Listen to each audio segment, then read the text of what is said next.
Hi, folks. I'm Jamie Hiles. I'm Lydia Judy. I'm Derek Lemaster. This is Screen Bloody Movies, the podcast where we review a horror movie each week, go over the horror news. And did he make you laugh just by saying that too, Lydia? Yeah. I don't know why. He's just a funny guy. He's like cleared down at the bottom of the screen. And I'm Derek Lemaster. You never know what he's going to say. So I know. So we were waiting, name. and then he just says a normal thing. We're like, we expect him to say, like, I'm the Goobly Gawker or some fucking weird shit. Hey, just for the record, I've never been the Goobly Gopper. That's true. You know, you were a big fan of the Gobbledygooker. Remember the Gobbledygooker? Nope. Don't know him. Yeah, you do. It's that terrible bird from Survivor Series, the big egg in the 90s. Oh my god, I remember that now. The Gobbledygooker is the fucking worst. Oh my gosh. Dude, I watched part of a wrestling match earlier between Undertaker and Crush. Oh, yeah. Just needed something to make you feel better about life? Well, it like popped up randomly and I was like, yeah, Undertaker. This was classic Undertaker too. Yeah. Pretty sure he was in the Grays. Oh, so it was the gray years. Yep. It was the gray years. So it was wasn't even purple years. Phantom years. Yep. Dude, I loved this is completely off subject. That's my favorite costume that he ever wore was the purple. Especially when he had the fucking mask. Because I'm pretty sure Mabel crushed his fucking eye socket. That's 100% why he's wearing a mask, because fucking fat ass Mabel just decided to land his giant ass on Undertaker's face. Yeah, he also injured Kevin Nash almost. Yeah, his back. Diesel. Yeah. Landed his whole body weight. Lydia, Mabel was like a nice guy, but man, he was just Mabel was reckless. Like 500 pounds, Lydia. He was just a big 500-pound dude, no coordination, and he was a nice guy, but horribly unsafe in the ring, like reckless. Oh my gosh. But then you contrast that with somebody like Yokozuna, who was also like fucking 500 pounds. He was much shorter, but agile as hell and a great worker. Like, great athlete altogether. Yeah, people have nothing but great things to say about him. No, he was one of the best big men of wrestling. Welcome to our podcast where we talk about wrestling. Classic WWF era. You never know, man. You never know. Hey, we're about to get into the new generation. If we didn't All right, stop. Wait. One more story. One more story. Okay. So picture it.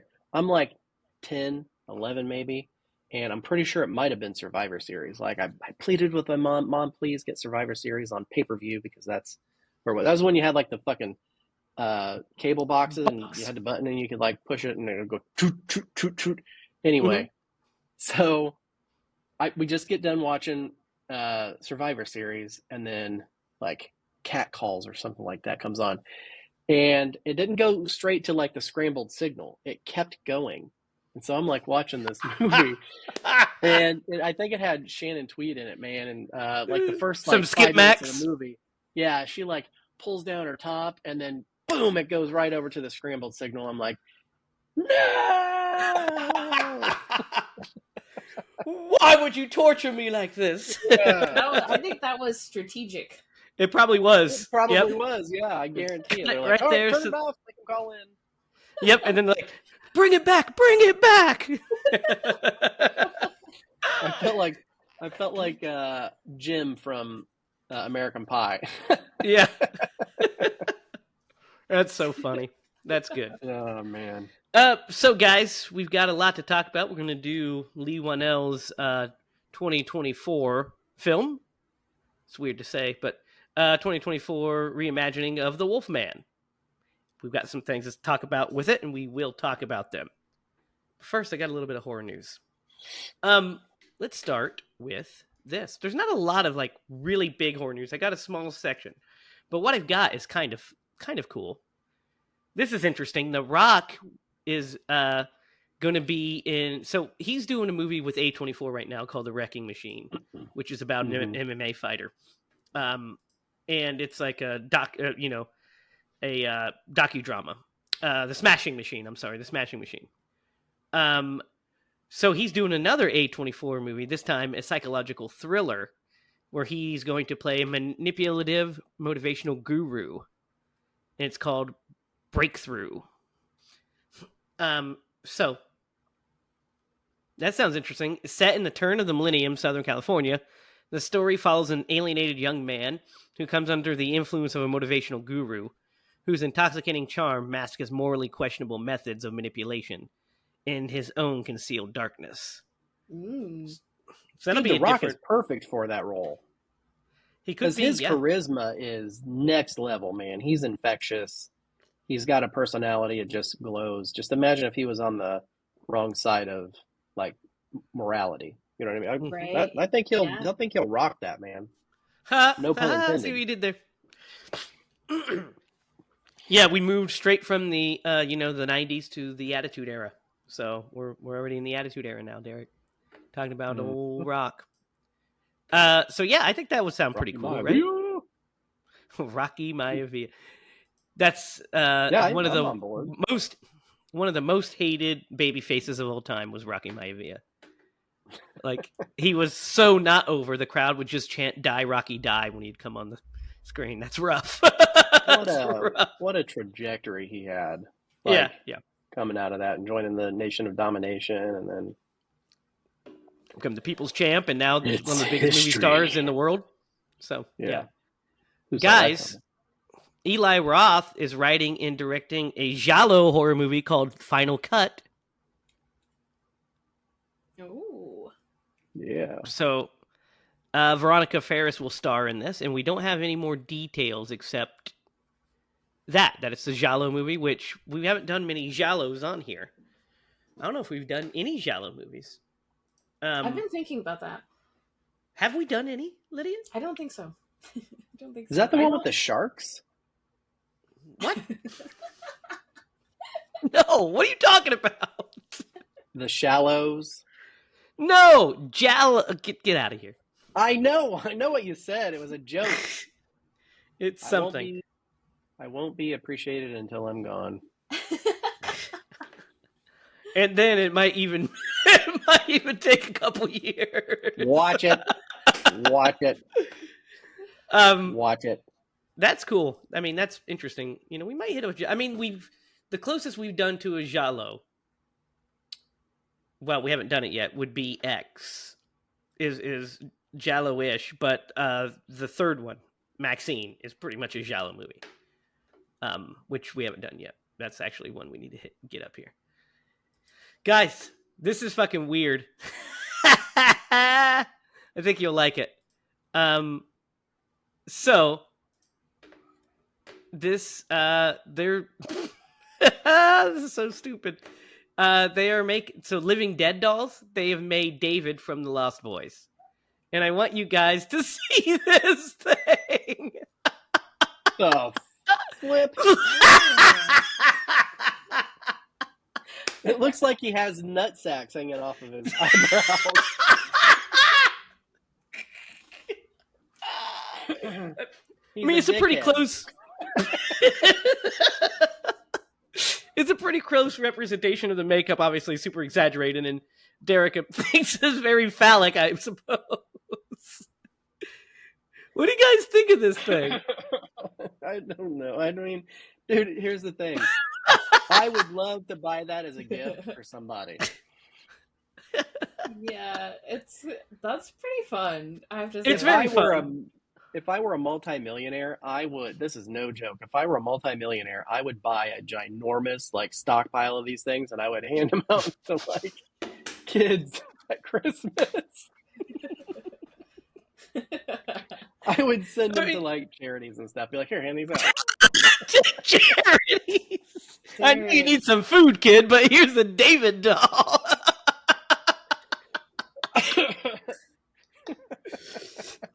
Anonymous donor. Anonymous donor. I mean, I think it's pretty cool because it's weird and fun, cartoony. It's totally weird, but it's actually pretty cool. It is the likeness is pretty decent, and especially in different lighting. This lighting looks really cool on it, I suppose. Yeah. This lighting doesn't. Movie. They could make hilarious. A David Doll movie. David Doll movie. Yeah. So very yeah, Chucky, those things. Very Chucky-like. I knew you guys would like that. It was cracking me up really hard. So I'm glad that you guys got to experience it didn't that get as me well. At all. So, guys, are you ready for this?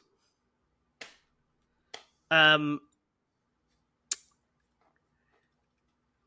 Cruise has a new film coming out, supposedly, based off of a spec script called Deeper. It is by Max Landis, way back in 2006.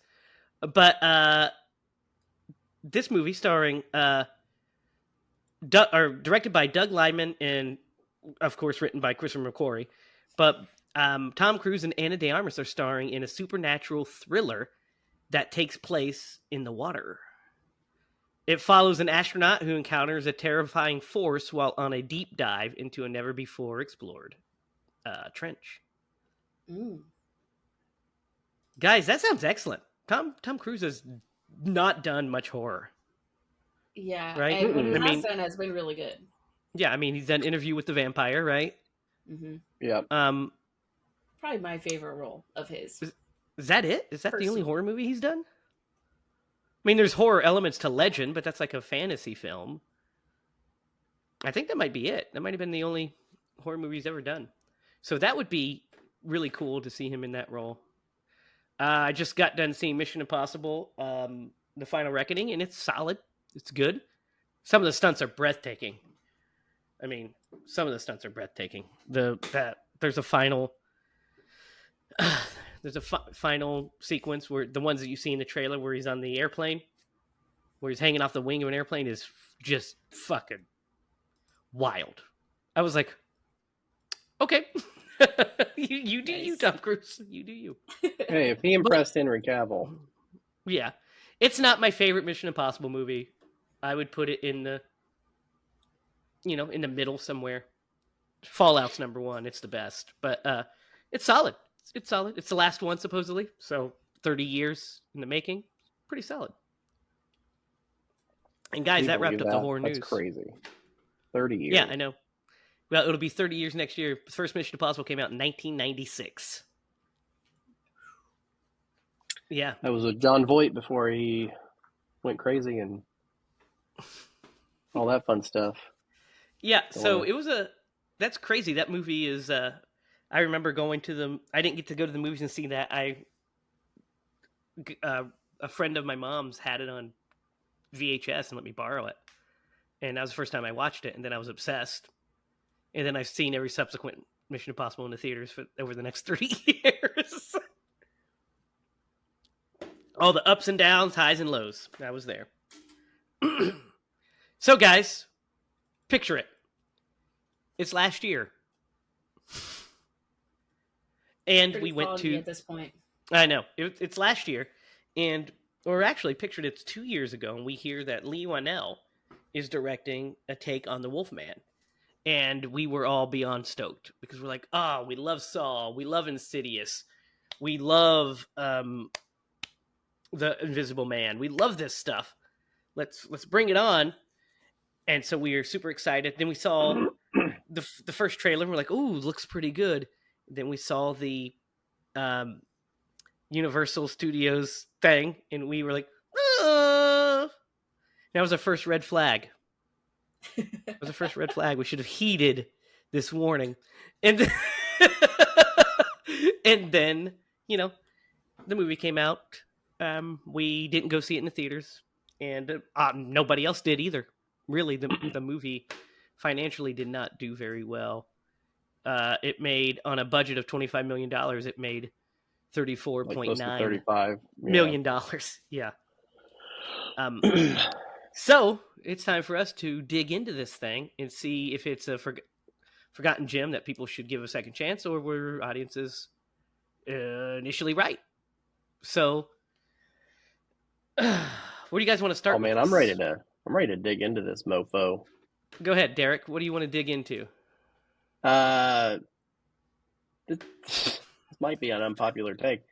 This movie fucking rocked. I loved this movie. Yeah, No. I don't know. No. Hopefully, I watched the same movie that you guys watched, but I was in this movie. I liked it a lot. Anyway, so I'm with Derek. I'm with Derek on this one. I really liked this movie. No, Derek, you look like you were in that movie. I do not. I'm not that hairy. No, this movie. I have a lot of problems with this movie. A lot of them. And, maybe you'll see some of my critiques, maybe you won't, but we'll get into it. So the We setup should for the start at the movie. beginning, where every movie starts. Yeah, so Go the ahead. I setup think for you're going to this. start there. Go. I was. Literally. The setup for this movie, we have a flashback of a father and son on a hunting trip, and we get like some character development because the thesis on this movie is generational trauma. That's what the Mm-hmm. movie is about, generational trauma, and it's not very subtle about it. It kind of, if you didn't get that, you just got beaten in the head with a hammer or something. Yes, so it's about generational trauma. It's about basically the father passing on his trauma to his son, who transfers it to his family. So we get Derek. Was that your phone, by the way? Yeah. You need to Going. mute that. That's why.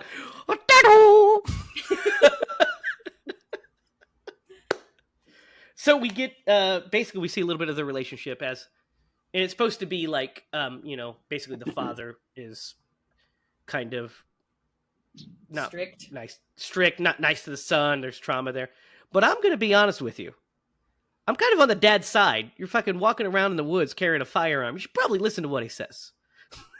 for safety. In that aspect, for sure, right? So, like, he knocks on his kid's door and he's like, I don't know, some sort of military saying, and he immediately jumps out of bed and makes his bed absolutely perfect. So he's definitely got a strict father. Who knows where I don't think they ever say anything about mom. Maybe she was like, no, she's just not in the story. And yeah, and so those are our little codes to, like our shortcuts to that sort of thing. And I agree with that. But the actual scene when they're in the woods, the father's not like being unreasonable. He's telling him, "Oh, he has every right to be mad. You can't just run off in the woods like that." Yeah, and especially with a loaded gun, and you're trying to shoot at a deer. There could be crossfire. It's just monsters running around, horribly unsafe. And the fact that there's monsters supposedly running around, and they're just like, let's just go out in the woods anyway, is wild to me. Mm-hmm. Yeah. Well, I mean, let's take the monster element out of that. Literally bears. Like, on the mushrooms, like the super poisonous mushrooms that would absolutely kill probably any human. Yeah, and that's another thing. Like, he goes to take that mushroom, and the dad's like, don't do that and everything. And I'm like, yeah, fucking listen to him. Yeah, for sure. Because it feels like he's been told, don't see this mushroom, don't go to this mushroom. We got like the third time. Like the first time. It felt like the first time of that, but then he was explaining it, and his son, like his son is probably 7, 8 in this movie. Oh, I don't know. Around there, really have either way. 10. I can be telling Clark something, and this because I can really sympathize with this. I can be telling Clark something, and I know he's just like thinking about, I wonder what's for lunch or what have you. I'd be like, Clark, what did I just say? What did I just tell you? But you know. Yeah. So we get this set up, and then we get like the first like monster attack ish. We don't see anything, which is smart. But we get like our first little hint that there's something out there, and then we get like him in the bunker, the father in the bunker, talking about like the, hey, I saw it out there. It's there. I know it's there. Real. And then his son's listening in, and he's just like, like, what's going on? His dad gives him like a weird look about it, and then we cut forward like 30 years, and our main character Blake has is walking with his kid, and again, here's the thing: I don't think Blake is overly strict at all. No, he's not. So, like, when they're walking, we kind of get like that kind of, well, he's got a little bit of his father in him. 100% going to tell you, I would probably have yelled at my kid if they decided to walk on the barrier in the middle of the street as well. Yeah. For sure. And I'm sure, like, oh, go ahead, Lydia. Yeah, I guess it's like more of like the delivery of the the amount of stress that you are inflicting at, yeah, like he grabs the kid just like his dad grabbed him. Like, why didn't you listen to me? Kind of shaking her a little bit, and then he was like, oh, you know, I have to be more gentle with this stuff. Like everything was okay in the end. Yeah, but it almost wasn't. If she would have fallen off on the other side, it would not have been. Yeah. I mean, it very well. All it takes is, hey, I'm not paying attention. I fall off the side where the cars are coming. Yeah, 100%. And being mad at your kid, I'm assuming from his perspective, like he felt like maybe he overreacted in this. Yeah. Now, whether we think he did or not, but he felt like it because of what had happened to him, and he didn't want that to be like the way so he he's treated his kids. the whole movie is him trying to fight off the family trauma, basically trying to break the cycle, as it were. But we get that little bit of character development, and then we get a little bit of character development between the wife and he, that they're kind of estranged in their marriage, and they kind of are not quite gelling, and we find out that Blake's dad, Grady, has been like MIA for a while, presumed dead. He went out in the woods and never returned because Blake left at a young age and moved away from his father's meanness, I guess, his overbearing authoritarianism, and and he's finally been legally declared dead. So they have to go to the cabin. They're going to go to the cabin and check it out and all that stuff. That's our setup for the movie. As a setup goes, it's not the worst setup to get us there. And so then that leads us to a character that is there for 5 minutes and is just taken away. His old somebody that knew him from his past, basically, in the woods, which leads to the neighbor's son, yeah. And we get there. He tries to build this tension that like there's something weird with the neighbor's son, but I just felt like he was just a guy that's like just trying to just he's a mountain dude trying to just be like, hey, it's not safe to be out here. There's a monster. Basically, while he was a mountain dude. He definitely gave off he needs some people skills. I'll put it that way. Yeah, he was definitely rough around the edges. And just the interaction more with like other people, it didn't seem like it was a natural skill he had. I feel like he was like almost jealous.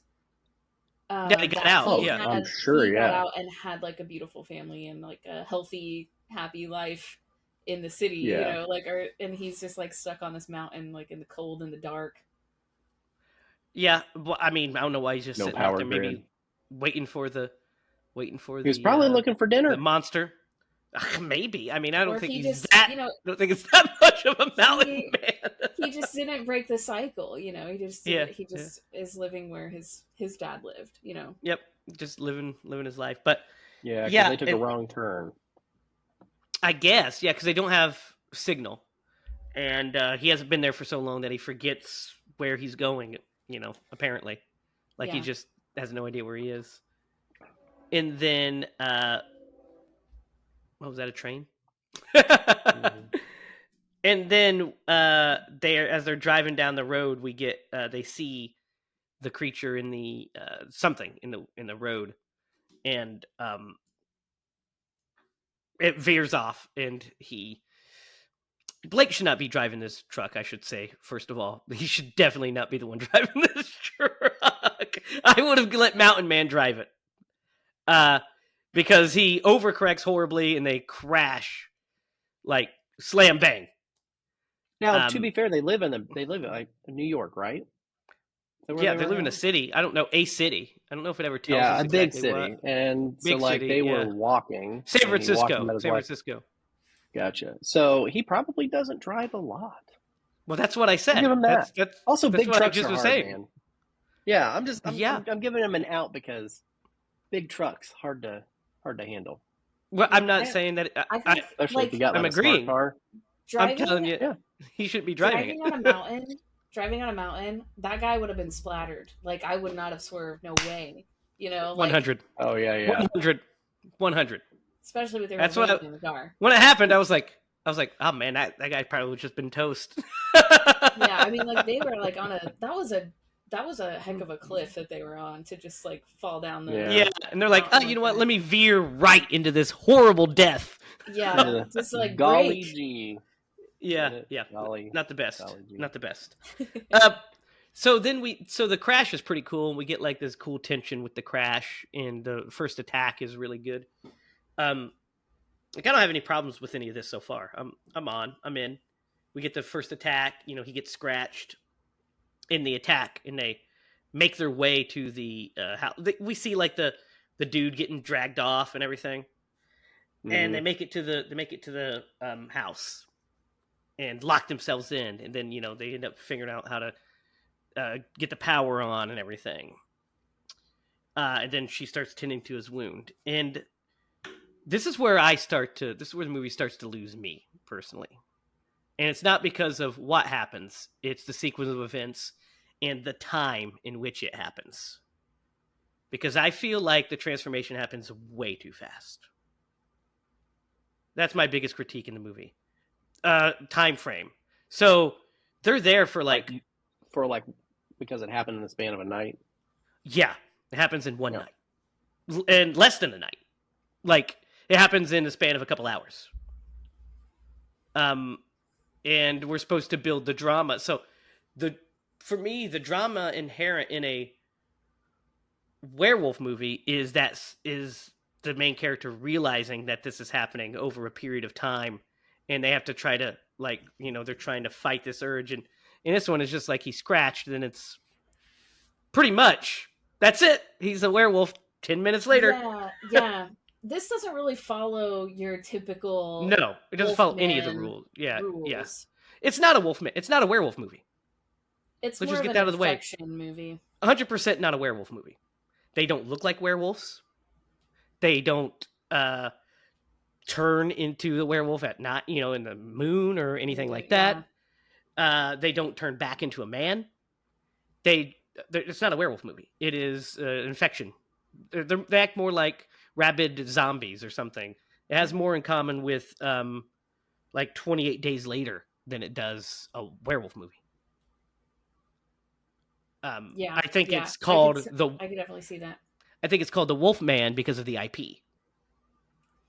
That, and I feel like the story between like the father and the son kind of ties it to that.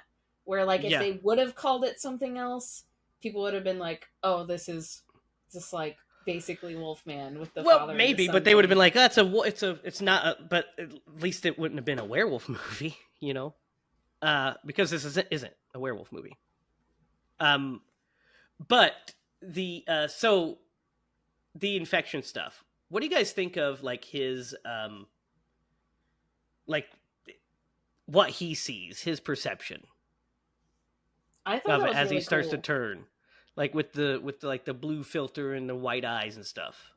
Yeah, no, I think that's one of the best aspects of the movie because I can't think of another movie who portrayed like a transformation like that from both sides, and it's nice to see like they do the transition from like their side to his side, and it's really gradual. So like the first one is him hearing something upstairs. Like when the symptoms really start to set in and he's like starting to see that, and it's that spider, which by the way, that's really cool. I'm going to push back on the fact that it was gradual because it was not gradual. It happens like almost instantaneously. It was pretty gradual. I mean, are we talking gradual as in it didn't take it gets worse 8 and hours worse every time? Yeah, it's not. Yeah, I mean, it starts pretty much immediately when they get into the house. So no, that's not what I'm saying. The gradual portion is like like the first time it's real light where they do that transition. Every time that they Mm. do that That his transition, it's perception a is little, yeah, because gradual. he's like falling deeper and deeper Yeah, into it, and it's that really cool to see how, because yeah like how that small it I agree. starts, Yeah, Yeah. and I like agree with whenever he that. really starts to slip into it, and like he can't, he knows she's talking to him, and he's But he can't talking understand back. her. Yeah, Yeah, and we can hear when we're on his side what he's saying. Now that gradually goes away, but then from yeah, her side when it's just like guttural. It, yeah. yep. That the see his yeah, that is gradual. I thought you meant him transforming. I was like, it's not gradual at all. It happens like No, I pretty much mean it immediately. definitely does not follow the trope of, oh, I got Well, bit, it's and too. the next cycle I it have happens some. and I'm discovering. Yeah, I have some giant issues with the pacing of this movie, and there's some other stuff I have some issues with, which we'll talk about. But like, so the spider thing's there, and I there's also some like tension lacking to me as well, because it's like they're in this house and they have to just kind of find reasons not to be, to like to kind of let the outside force in. And I know kind of what they're going for. Like I said, that's the outside influence. I understand the metaphors. Um, but so there's some pretty good scenes. There's some good acting. I think the acting is good in this movie.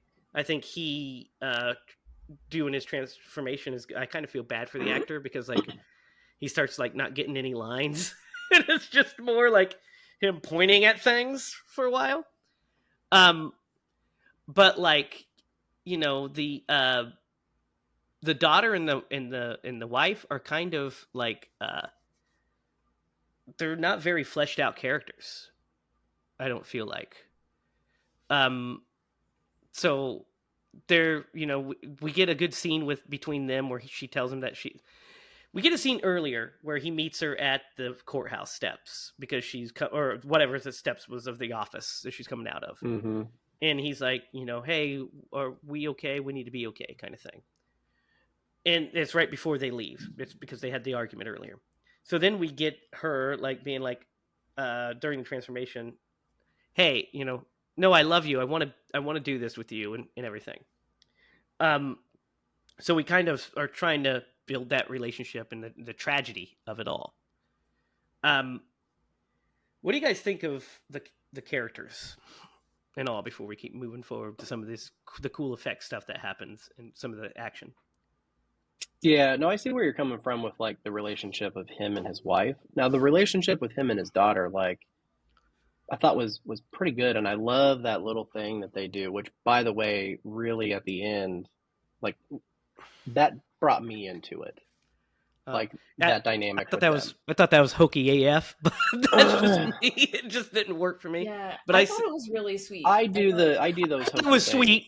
I thought it was sweet the first time, maybe the second time, fifth time. I'm like, okay, we're doing this again. Mm-hmm. Like I think it was just overly used because it's like almost every single interaction they had ends with him saying, "How do I? What am I thinking?" Every single one. What am I thinking? What am I thinking?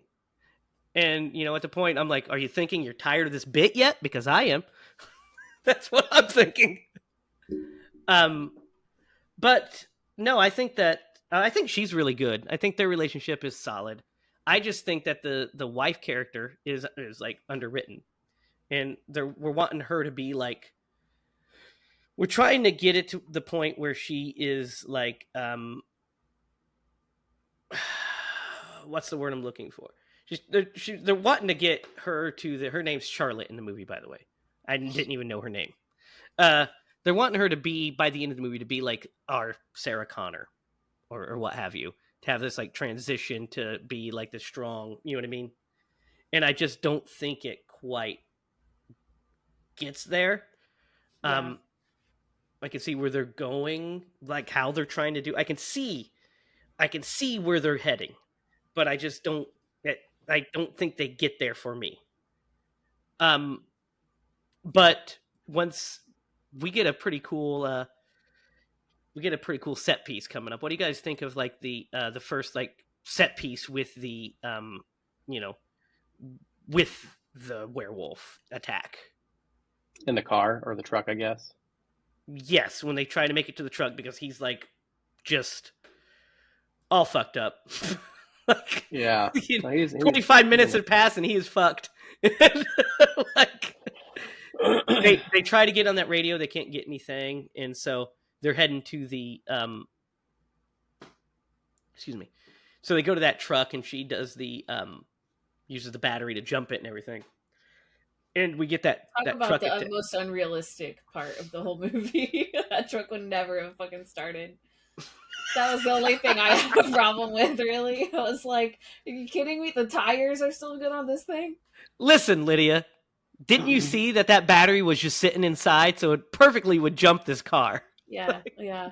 Very healthy. Maybe it was on a trickle charger. You don't know. No, A trickle charger for just that long? the caked 30 on years. mud on that truck, like on the windows. I mean, it sat there for a while. So I mean, but Yeah. also, what are they going to do? It was Drive out in a moss. tractor? Like, they don't really have a lot to go on. But you know, that ends pretty quick because as soon as she wipes those wipers, man, There he you is. own it. We see. So, guys, we got to talk about it. We got to talk about the design of the werewolf, or whatever it is. The wolf monster. It's not for me. It's just flat out not for me. I actually thought the design of the dad was kind of cool. Like when you get a close up of him, like in the cabin, I was like, ooh, like there's something about like the eyes were cool, and his lips had kind of been like kind of eaten away at. Like his lips were just so thin and like scary looking. I was like, okay. I was like, I can see it. I see the scariness. That like I would definitely not want to run into that guy. You know. Yeah, not a wolf man. Not a traditional wolf man. Not a wolf man. More of like a skinwalker, or like a Yes, yeah. A Wendigo or something. Wendigo. Yeah, I was gonna say something along those lines. Is kind No. of, and they kind of lead up to that at the beginning, where they're like, Yeah, well, we have a some crawl. mysticness. Yeah, we have an opening crawl, which if you'd have to do that, it's always bodes bad.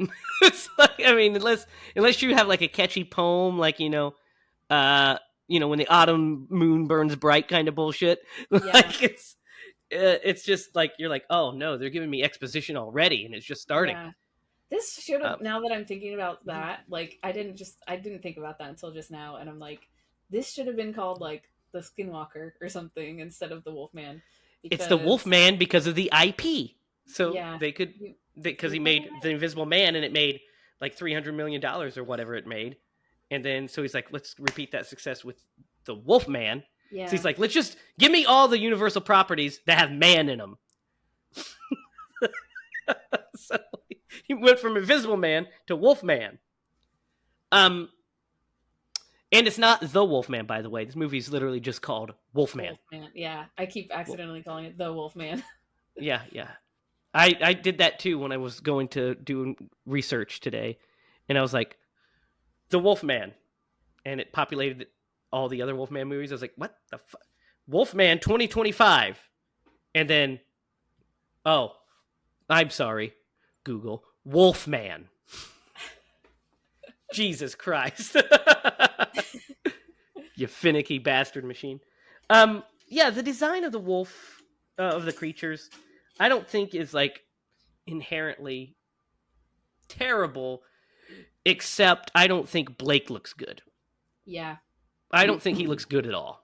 And I know he's transitioning and whatever, but I just don't think it's a very good design. I think he looks kind of like Party City. He looks very Party City. Very silicone, like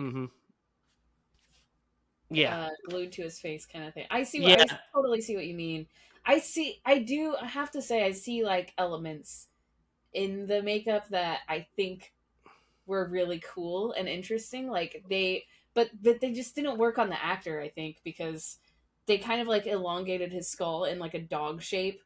Mm-hmm. And from the front, it just looks so weird. Like it just looks so strange. And He's having like a receding hairline. Yeah, like they didn't make him hairy enough.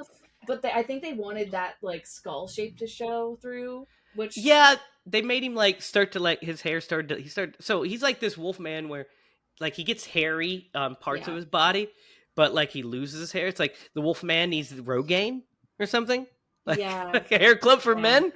And like the little nitpicky things like that actor has like super dense curly hair. Yeah, super curly hair. And then Super. it's They like straightens out. It's like straight Yeah, hair when it's like long, and I'm just yeah, like, because that dude is like the not that you curliest want like hair. a poodle.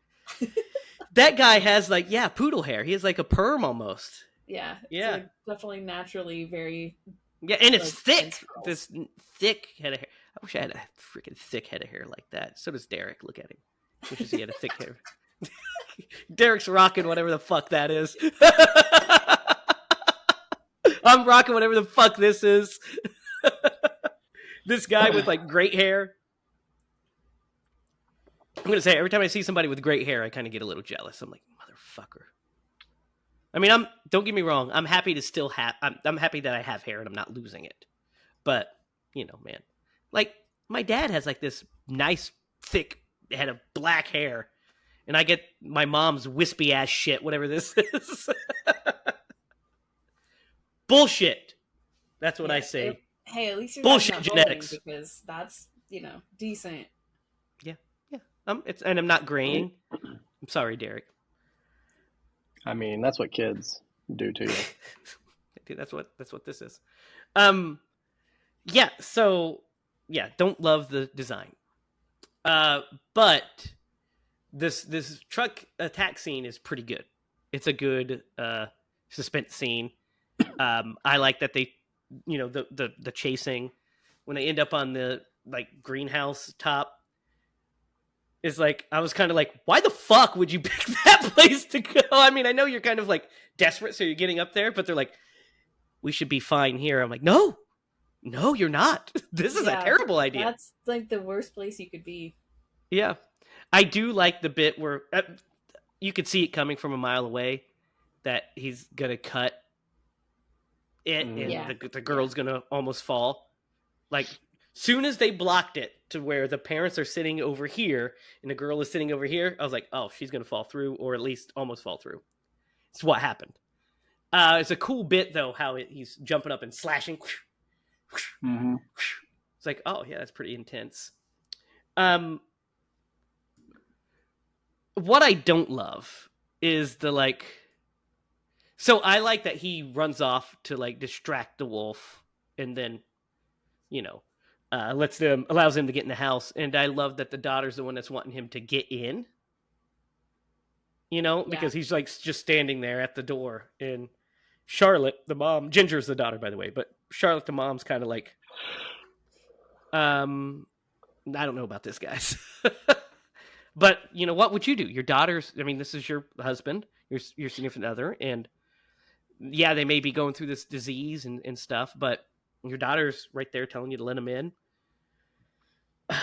What I wouldn't do is let her and just sit in a room by herself with him anymore. That would not be a thing. She seems to have like a level of trust with him, like knowing that he is not going to hurt them at up until at this point. point. Yeah, up at to this a point. She's still like very trusting of him. Like, but I mean, but I don't know about that.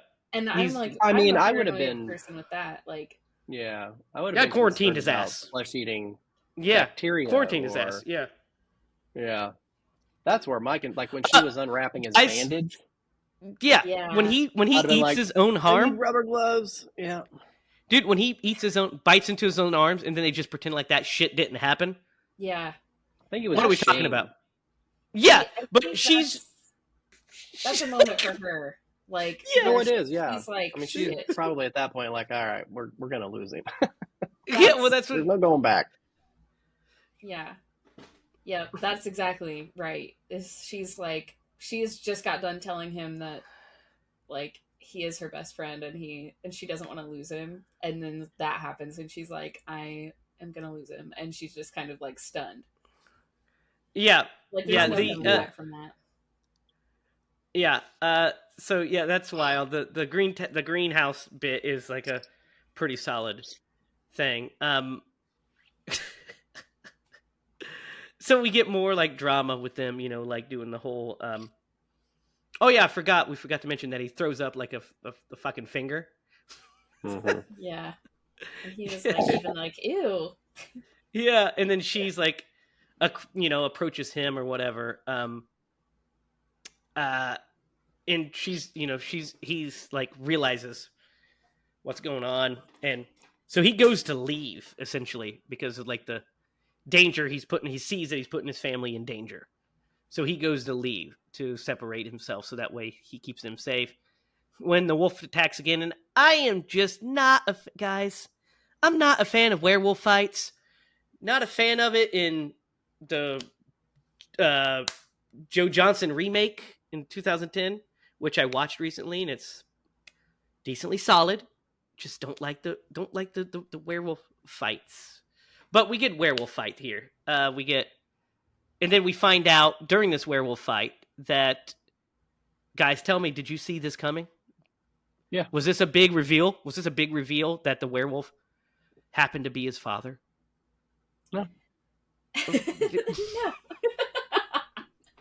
No, not at all. Like obviously it was his dad. Yeah, obviously. Yeah. Obviously. When But they're like, him seeing it and putting that together was like, yeah, he was because like, then he's oh, like, no. oh, the trauma has continued again. It's like I just killed my dad. I've always wanted to do. So what do you guys think? What do you guys think of this bear fight thing? Creature fight. I didn't hate it or anything. Yeah. Because I knew it was his dad, and I was just thinking that the whole time. So, like you said, like that was just not a reveal at all. No. But so I was just kind of thinking of the family dynamic situation. Of yeah, like, and if they would have, no. I mean, yeah, it's all right. Again, like it's just kind of like that's the main threat is just not very. The werewolf. Well, I'll talk about what I think would improve this experience for me. What I think would have made it better at the end, but I just don't know if the dad is needed. That's all I'll say after the initial attack. But we get like a final chase scene where basically he's like completely transforming, and this is the time for me to talk about my other critique of this movie, which is the lighting, which I just don't think is very good. That's a fair, 100% fair, especially critique. In the barn. I think when they go to the barn, it is almost impossible to see what the fuck is going on. It was so dark, yeah. Well, and just from the way that they shot the scene where he's looking at them and they can't see him, that was probably intentional, but it was really fucking hard. Like, I had to move it because I was watching it on my monitors, and I had to move it over to like my better monitor because I was like, what's going on? Dude, it's like that throughout the movie, though. It's not just that scene. Yeah, like anytime, really when they're inside, even it's dark, and that's one of the things I noticed pretty early. I was like, man, this movie kind of like cinematography wise, there's some cool shots, but coloring and stuff wise, the movie kind of looks like shit because it's muddy. I can't see anything, and it's so desaturated and stuff, and so I was fine with it through the movie. I was like, I can make through it even when they're outside. But once they get into that barn, I was like, dude, I can't see anything. And I'm watching it on my 75-inch 4K, television, HDR TV. And if I can't see it on that, what are we doing here? Yeah, Jake actually, when he was looking at the spider in the upstairs, there's like a picture on the wall, and Jake was like, what's in that picture? Like, what is that picture of? And I was like, I literally cannot see that picture. I don't know why you're even asking that, because it's literally too dark to even see what yeah. I mean, there's some scenes that are really beautiful. Like, I think that when in the beginning when they're hunting and we see the mountainscape and everything, that looks really nice and really beautiful. I mean, it also still has that filter over it, like that color, that color grade, like the Twilight filter. Yeah, almost. Except darker, because Twilight, the filter, you can see everything still, at least. Everything's blue. Everything is super blue in Twilight, yeah. And Bella will be like,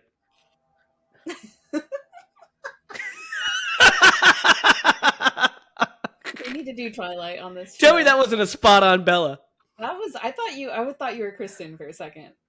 You have to do that kind of stuff and put your hair behind your ears constantly. Dude, I love it. It's a guilty There's pleasure. there's this guy. I don't know. Brody Wellmaker. I don't know if you've seen him. You ever see him do those Twilight things? Yes, dude, They're that's my so funny. favorite. My Those favorite videos is got me through the day today. I'm not Dude. gonna lie. my favorite is this one. This is my absolute favorite. I'll show you real fast. That's the best when she's just reading and she goes, like, what the fuck does that mean? Dude, can we please do Twilight on here? Oh my No. gosh. Oh, Like, my atrocious. favorite is the ketchup. And she's like, Oh yeah. nothing comes out ever. When she does it. What my other favorite. We'll get off this topic here in a second, but my other favorite is when he's like the driver and he says, so where am I taking you? And she goes, home. And he just goes like this.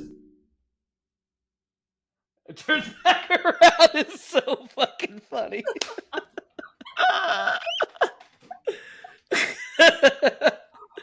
Oh man. Yeah. Good stuff. Twilight is not the best. Let's say. The best. It is the best. It's the best of bad. So anyway, back to the Wolfman. The reason we moved away from him is because we couldn't see what was going on in this barn. But something happens. He ends up running into a bear trap. And werewolves apparently don't have any enhanced strength. So Lee Winnell's like, you know what worked for me in the past is when people cut their fucking feet off.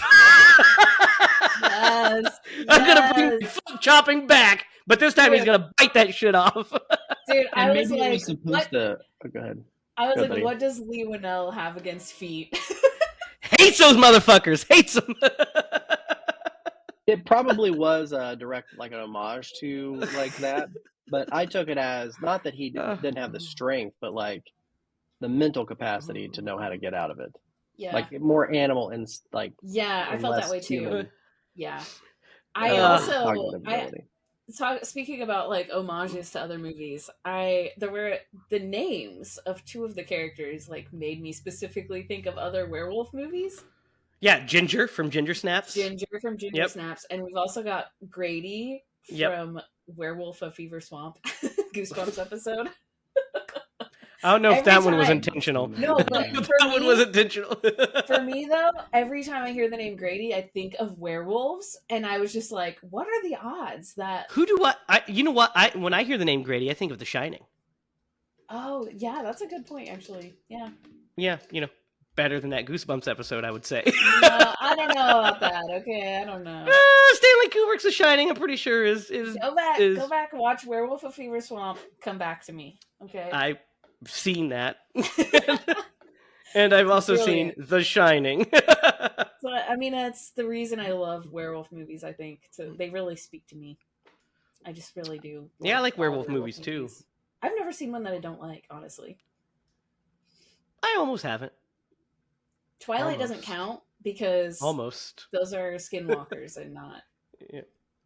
Not no, those are Incredible Hulks because they get mad and turn into werewolves. Yeah. Those are Incredible Hulks. It's instinctual for them, I think. It's like Stephenie Meyer didn't know how werewolves worked, and she mistook it for the Incredible Hulk. She's like, I think that's what happens.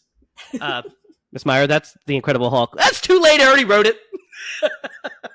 Fine. But anyway, back to this. So there's another critique I have about this ending is I don't feel like there's any tension at the end of this thing when their chase is going on. I don't feel like there's any tension because I just didn't feel like he was going to hurt them. I felt like they weren't in real danger. And I kind of felt like we knew where we were going to end up, so to speak. Yeah. What do you guys feel about that? I've got a direct response to this. I actually thought it was going to end differently. I thought his motivation to get out of that and chase them down was not to attack them, but like in the scene where he fully transforms and he howls. Also, like who turned his dad? I thought there was going to be another wolf, is what I Oh, thought was going to happen, and he That would was, have been good. yeah, and he was trying to catch up to them to like prevent them from getting attacked. But that's how I thought it was going to happen. So I was a little disappointed in the ending because I thought that that's where they were leading up to. I when she has the gun and they end up in that treehouse or in the deer 100%. blind, Yeah. 100% knew where it was going. It's like, okay, so he's going to say, "Shoot me," and they're going to shoot him, and that's what happened. He basically says, "Shoot me." The little, Ginger says he doesn't quite feel her head, but he's like, he wants it to be He over. wants this to be over, yeah. Yeah, he wants it to be over. And so she, shoots him in the chest. Me personally, at that point, as soon as he popped his head up, I probably just would have like blasted that melon. But Scared for your life, running up a tree line. Yeah, yeah. for sure. Yeah. But we get like the, like his little plea to them, shoots him, and then, he basically they just kind of walk off into the mountains. Yes, and they see the view that he told them He saw wanted them that he to wanted them to see. see. Yeah. The view that made you feel like everything was going to be okay. Yep. And then it just smash cuts to the Wolfman. Or no, I'm sorry, to Wolfman. That's my bad. Can't get me calling it the wrong thing here. Yeah. So that is, I almost did it again. That is Lee Winnell's Wolfman. No thes here, folks. Because there's only one, the Wolfman. And it stars Lon Chaney Jr. That creep. That's the real Wolfman. He's kind of a fucking creep. He does kind of spy on a woman with a telescope. But listen, it's a different time. Yeah, you didn't get away with that. No one thought it was bad. That's how you would catch a woman back then. Yeah, because not only do you do that, but then you tell them about it too. Yeah. So it comes off as a vague, weird threat. You corner them. You gotta corner them, And then you gotta pester them, even though they're engaged. You say, pottlecock to that. Listen here, missy. Don't you see how tall I am? You're very tall. That's a good point. He was incredibly charming. He did have that going for him. Larry Talbot. Now that's a tragic figure I can get behind. In the sequels when he's not stalking women. Yeah. This guy seems a bit more sympathetic. Yeah, he's less stocky, more boring, bland character. He didn't spy on one woman throughout the entire film. 0 stars.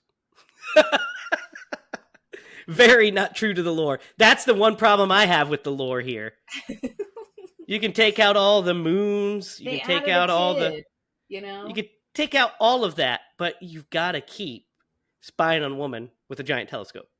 That's the only aspect of the Wolfman that needs to stay. So, guys, what do you think of the Wolfman?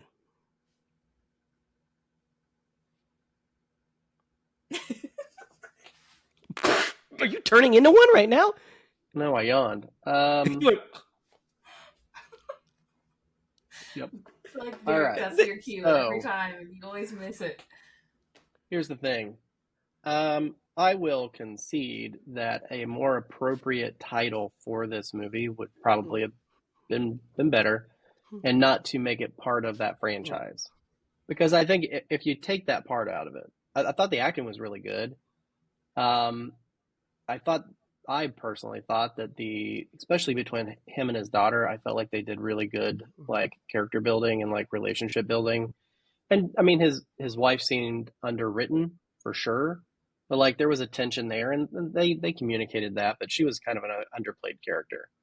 The lighting was terrible in this movie. Like a lot of it was pretty bad. But it was at times very suspenseful. I let's see. Let me get my thoughts together. So it was suspenseful. I liked that they had a couple of good scares. I really loved the transition from like that dynamic of being able to see it from his perspective and like the gradual change each time that happened and like how he experienced because we've seen every time like the experience that like the other people have in like every other wolf based movie. But to see that was really kind of cool. I liked that aspect of it. And I flat out cried at one point in this movie. I'll admit that. Me too. Like when him and his daughter are having not the last one, but the one before that, where Yeah. he's like almost fully transformed and she's like trying to get that humanity out of him. Anyway, so I'm gonna give this movie an 8. I liked this movie. I would watch this movie again, and I will. I might even buy this But would movie. you? But would you Yeah. watch it, or would you more listen to it and look at vague shapes?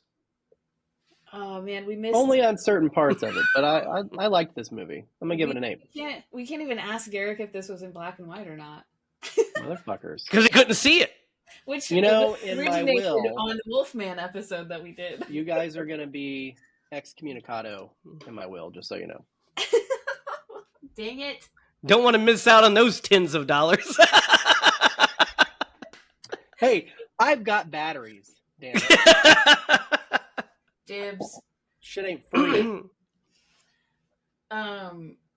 Is it my turn? What did you give it? Yes, he gave it an 8. I gave it an 8. I was actually thinking that I will also give this movie an 8. Interesting. I really, I kind of had a rough day today. And maybe, I know I try not to talk about this too much because it's pretty personal stuff, but I have a lot of trauma in my life. I think I'm dealing with generational trauma also. So that's maybe something I need to go to therapy and dig into a little bit, but this movie kind of hit me in like on a sensitive day. So maybe I was vulnerable. I teared up a few times in this movie. I think like the characters were very simple and simplified, and I didn't mind it. It didn't bother me at all. I don't think it's like an instant classic. I don't know if I'll go out and buy it or anything, but I did really enjoy this movie. I thought I wasn't going to like it at all. So it definitely did something, you know. Trying to think if I have any other notes that I'd like to throw in here, but yeah, I think I'm going to give it an 8 as well. I think it's kind of a slept on movie, but I could see it's not like the biggest, you know, action packed. All right, thing. buckle up, guys, because I'm going to give it right. my rating. I'm What do going to you give got? this guy a big old fucking 5 out of 10. Oh, dang. It is Pretty low. not good to me. I love Lee Winnell. I love Lee Winnell's movies. This is not it for me. I'm actually right on the consensus with what people gave this, which was a 5 out of 10, a C minus. That's kind of where I'm sitting with this. The word that you said simple, the characters are simple. I would use the word shallow. I think the pacing is not good because I think either stuff happens too quickly or then there's stretches where not enough happens. I think the lighting is not very good. The score is not memorable. The only thing that I think is really good in the movie is the performances. I think it has solid performances all around. I think the cast does what they can. I just think that maybe the movie would have been more suspenseful, and if they wanted to go the route that they wanted to go, where they are and they're analyzing the transformation, because the movie's just about the transformation. So they condense the transformation and they make the movie all about that. I feel like if they wanted to just concentrate solely on that and not have the outside source, like maybe have the wolf die, and then the threat is out there, but not have it attack them, and then have the tension be he's turning. When is he going to get them? And they make it more of a drama as opposed to the suspense that it should be building, to me personally, because I felt that it lacked any tension. Yeah, So I have to say I don't think it was very scary. it's not scary. Other than like family like scares of like I'm gonna lose a family member, you know. Yeah, I don't think it was scary. I don't think it was um, suspenseful. Like you said, there's stuff that's suspenseful. I didn't find any of it suspenseful. It just didn't work for me. I don't know why. Well, I do know why. It's those things I just said, but it did not. It just didn't land for me at all. This was about as bad as I thought it was going to be. Actually, I was hoping it was going to be good. You know, especially when we saw the trailers and stuff. And I was like, you know what? It's good, especially after watching the horrible film we watched the day before, or the week before, last week. That movie is fucking the worst movie that's ever existed. So compared to that, this would be. I could see why you guys would give it an 8 because compared to that, it looks like a masterpiece. But I'd watched other films in between there, so I was comparing it to good things like RoboCop. And what was the other movie I watched in between there? I think a James Bond movie I watched. So I had some palate cleansers between that terrible film we watched. But Indiana Jones is what it was. It was Indiana Jones. I mean, come on, everything's going to kind of fall in comparison to those. But it, I don't know, it just didn't land for me. Good old 5 out of 10. I didn't give it a 4. So it just, I don't know, I didn't really care for it. I'm not gonna watch this movie again. I'm not gonna buy it. Hopefully Lee Whannell can make another Universal. It kind of killed the Universal monster thing for a while again, which is super disappointing because I thought The Invisible Man was like excellent. It was, yeah. And I was super excited about this. And I should have known that there was a problem when Ryan Gosling dropped out of the lead role. Oh yeah, I forgot about that. I mean, he's a busy dude. This is actually, it was better than I expected it to be.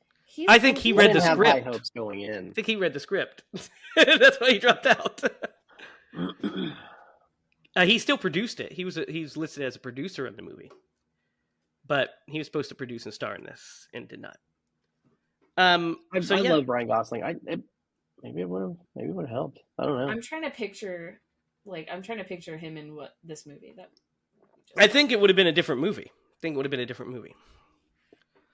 been a more, Talbot take, where you feel the days growing and the tension mounting. And that's what I think makes a werewolf movie. A werewolf movie is knowing that, hey, you're counting down. This transformation is going to happen real soon. Like, think about American Werewolf in London, right? Yeah. You know what's happening, so that's a classic. I mean, clicking, that's a ticking the time. Or even the Wolfman. You know he's going to turn. You're waiting for that full moon.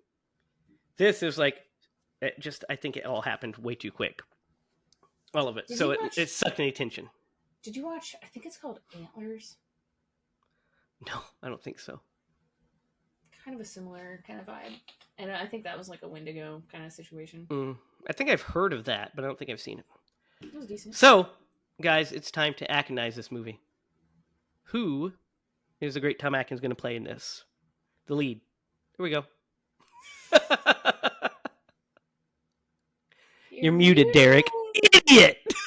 Right at the end. There's not many characters he could play, and this sheer screen time. I mean, it would have to be him. A grizzly older version could play his dad pretty effectively. Like, I go back to that scene where he takes the comic book from that one kid and sits down and drinks his beer. In the Creep Show? That's why God created fathers, babe. That's why God created fathers. I think I'd put him in as the lead. I think the lead actor does a really good job with with what he's given. Christopher Abbott. Based on the trailers of this movie, I really thought this was going to be much worse. Like, I remember seeing speed ramping of things going on, because I remember seeing the car accident and the initial scratch that he gets, and I felt like that was speed ramped, and I was like, oh no, this is that's a trailer. That's a trailer cut. They do speed ramps all the time in trailers. They need to stop doing that, because I feel that's why nobody went to see your movie, because you had a terrible trailer. I think nobody went and saw it just because of when it was released. I think they dumped it in the theaters in January. Didn't Yeah. So January is a burial ground for film releases, and I think they released it in January because they didn't think it was going to be very good. Because if they had faith in the movie, they would have released it in something like either October around Halloween time, or they would have released it in the April to June release date. You know what I mean? But I think they dumped it here because they just didn't think it was going to do numbers, and they were right. It didn't do numbers. But I think The Invisible Man opened around that same time, if I do recall. Its release date was pandemic time though. It was released in February. It was right before it was the last big movie before the pandemic. Dang, yeah. So the pandemic hit and lockdown started in what? Late March, early April, right? Does that sound right? Yeah. So, and that movie made $144 million off of a $7 million budget. So that movie cleaned up because it was really good. It was good. And then this one made 35 million off of 25 million. So like, what is the difference of the scares? Because that movie had a lot of suspense, a lot of scares, and this one doesn't. The difference is the suspense works. The difference is there's quite a few differences. The difference is the suspense works in that one because, first of all, they develop the lead character, and we know her, and we care about her. We care about what happens to her. We know her actual trauma. We see it actually in action. We see what this guy has done to her, and then we have to spend the time watching people think she's crazy, and us know that she's not. Yeah, that's why it works. Yeah, that's why it works. Because I think these actors were just as good, especially if it would have been Ryan Gosling and this Charlotte. If we would have known about their fights more than just these two incidences that we see them go through that were pretty minor. Yeah. Their big fight is, could you not talk on the phone while I'm in the room with you? Yeah. And the daughter snuffs that out pretty quick. She's like, when I have kids, I'm not going to argue in front of them. I'm not going to. We're not. We're having a spirited conversation. Yeah. It would have been funny if she came home and she just says, "Where's my dinner, bitch?" Yeah, if his dad was actually abusive and he was actually abusive now because of that. Yeah. It would have made him a scary character, like in Invisible Man. Yeah, because that guy was sucks. Scary as hell. That guy sucks. And coming off of a different movie of The Haunting of Hill House, that actor. That actor is so good. Guy in the world, going to a scary character. I was like, oh damn. Yeah. I've never seen this guy in anything. I've got to say, we also have to do. We've got to do Hill House eventually, but we also have to do Bly Manor because it is fucking sublime. Yeah, we should do that at Halloween or something. We should maybe do a whole season and just. Would you be down with that, Derek? Yeah, I would start with Hill House. Yeah, we'll do both. Yeah, eventually. I would do Hill House October. Yeah, there we go. We'll see. But we got to get through Stinky Hill House November. King Timber. Stinker King Timber. Yep. For Stephen King's birthday month. And, we've got to get through... They're making a new Cujo, I think. I don't know if that's true, but I saw that on... They are. We talked about it on the show. Okay, did we? I wasn't sure. I saw a poster and I was we did. We talked about it on the show. We talked about all that shit. All right, guys. That wraps up the Wolfman. We've already agonized. I'm sorry. That wraps up Wolfman. We've already agonized. And now it's my turn to pick, right? Yep. What you got? So, I've got a couple of ideas. Oh my gosh, hang on. Bless you. That was building. I couldn't not. I was trying so hard to just power through. Oh my gosh. I couldn't stop. So let me see something here. I want to see if certain movies are streaming. Oh, okay. So we were talking earlier, Lydia, Mhm. And what genre of film haven't we done yet? Giallo. Giallo. So what if we dip our toes into a little bit of Giallo? Let's do it. So next week we are going to talk. Speaking of Giallo, we're going to do the master of Giallo, the master of Giallo suspense and thrillers, which is Dario Argento, of course. And we're going to do 1982's Tenebrae. Oh. All right, how do you spell that? I just got my phone out. It's like, okay, Google. Tenebre. Tenebrae. It Never is. heard of this movie. It is a classic Giallo, and it is streaming on free on Tubi. It is also on AMC Plus, Sling TV, Amazon Prime, Philo, Plex, YouTube, Roku channel, YouTube TV, and Fandango at home. So, guys, Derek, I don't think you've ever seen a Giallo movie. So it's Italian, very Italian. I mean, it's not in Italian. It's in English, So, but Okay, oh good. God. it's Italian. That's where Giallo comes from. You know, we'll eventually do Birds of Crystal Plumage and Deep Red, and of course we'll do Suspiria. Yes. We'll get into all that great shit eventually. But first, we're going to start here with Tenebrae, because I think it's, for you, Derek, it's the most accessible version of Giallo, because it borrows, slashers kind of are born out of Giallo a little bit. So it kind of borrows from slashers and thrillers. But I'm excited for you guys. Have you ever seen this, Lydia? No, I have not. Excited for you guys to see this. I've watched Tenebrae quite a few times. It's one that I actually want to buy, own on Blu-ray. So we're going to do 1982's Dario Argento's Tenebrae. Very cool. We're getting high class on you guys here. Yes, We I'm go, excited. we go from popcorn. Well, we go from literal shit Yeah. to popcorn entertainment to classy Giallo popcorn entertainment. So, running the gamut here these last 3 weeks. I've never seen a film that's as bad as that last one we watched, guys. It was so bad, yeah. I don't think it's ever going to The be Willies? The Yeah. Willies. Terrible. The Willies. God damn. Really, really, really bad. Probably gonna stick with me forever. So don't recommend, because man, every time I see a fly.